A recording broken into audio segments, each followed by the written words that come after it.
Сәлем достар, бүгін бізде күріш пен жұмыртқа. Яғни үйде екі тағам болса жеткілікті.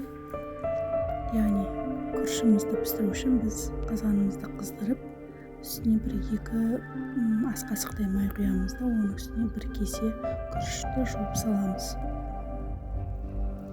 Сосын күріші әбден кепкенше сол майды баяу отта қуырып шығамыз.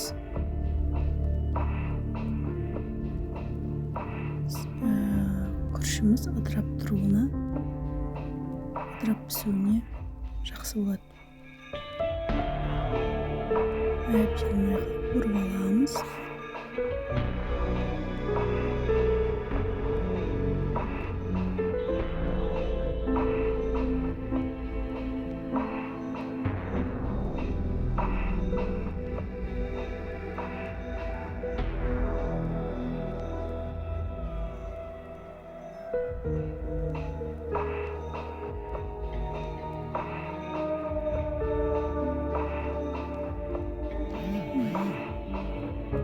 Баяу болу керек.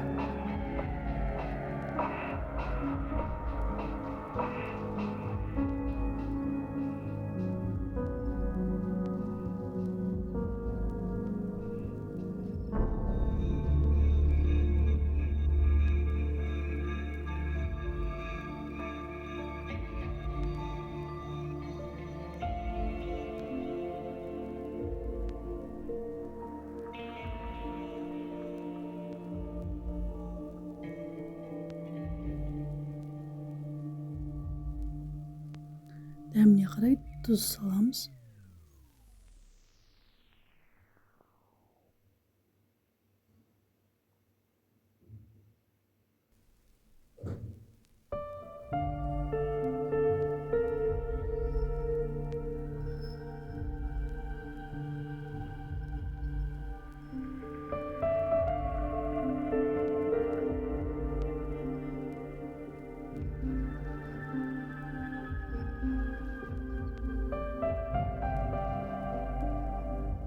Әбден қуырылып болғаннан кейін су құямыз. Яғни суды қанша күріш салсаңыз, су 1,5 есе су құясыз.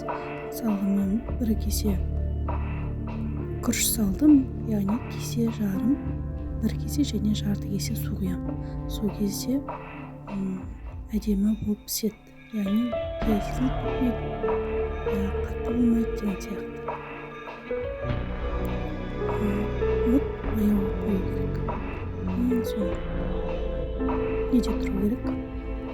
Осылай тағы да бір араластырып жібереміз, себебі астына жабысып қалмас үшін.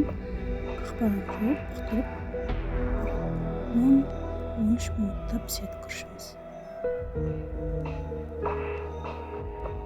Енді біздің күрішіміз дайын болғанша мен жұмыртқаны ағы мен сарысын айырып қоямын. Яғни бізге сары маңызды рөл атқарады бұл жерде.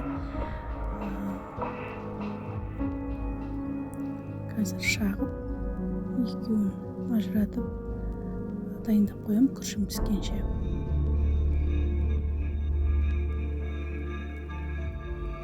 Шайқап қойған дұрыс. Қазір күрішпен араласқанда әдемі болып шығу үшін.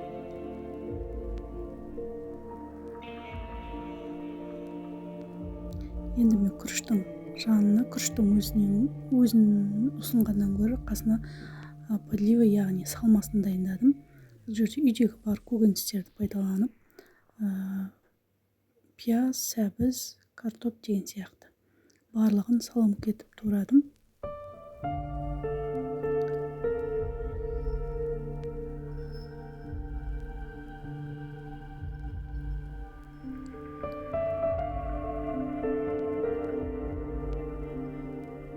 Негізі түскі асқа әдемі сіңімді, құнарлы тамақ болып шығады.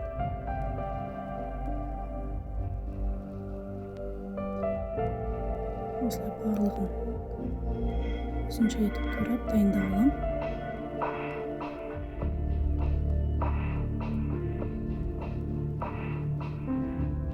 Сәбіз, картопты дәл осылай турап аламын.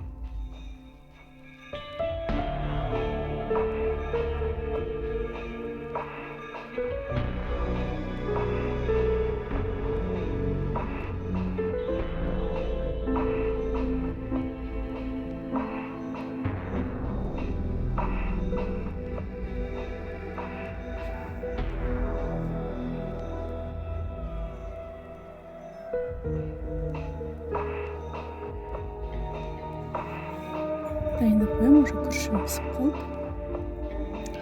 Күрішімнің үстіне жаңа дайындап қойған жұмыртқамды сарысын бірінші құямын.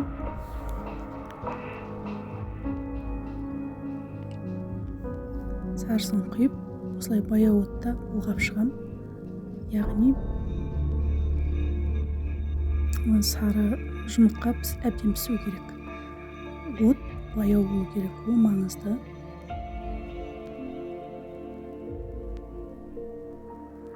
Міне осылай, осының үстіне ары қарай ағында құйып, оны да бұлғап шығамын. Піскенше қуырып.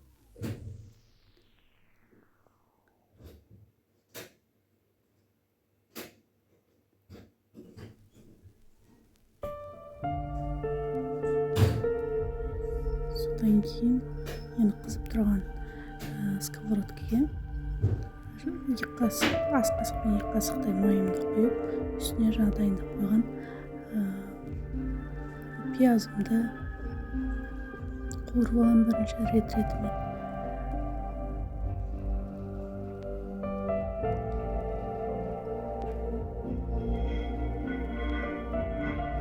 Пиязым қызара бастаған кезде морковь сәбізін саламын. Сәбізді де осылай қуырып аламын.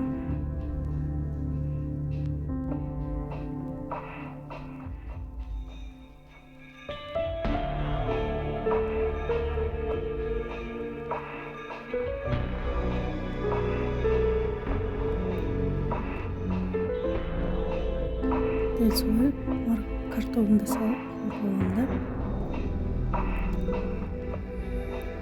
Қақпағын жауып бұқтырып қоямын. Шамалы үйдегі бар дәмдеуіштерді қосып, татымына қарай тұз бұршын саламын.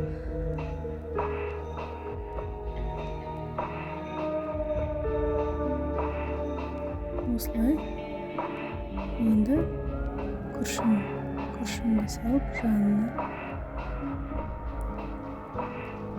күріш жұмыртқамен өте дәмді болып шығады. Күріш жанына осылай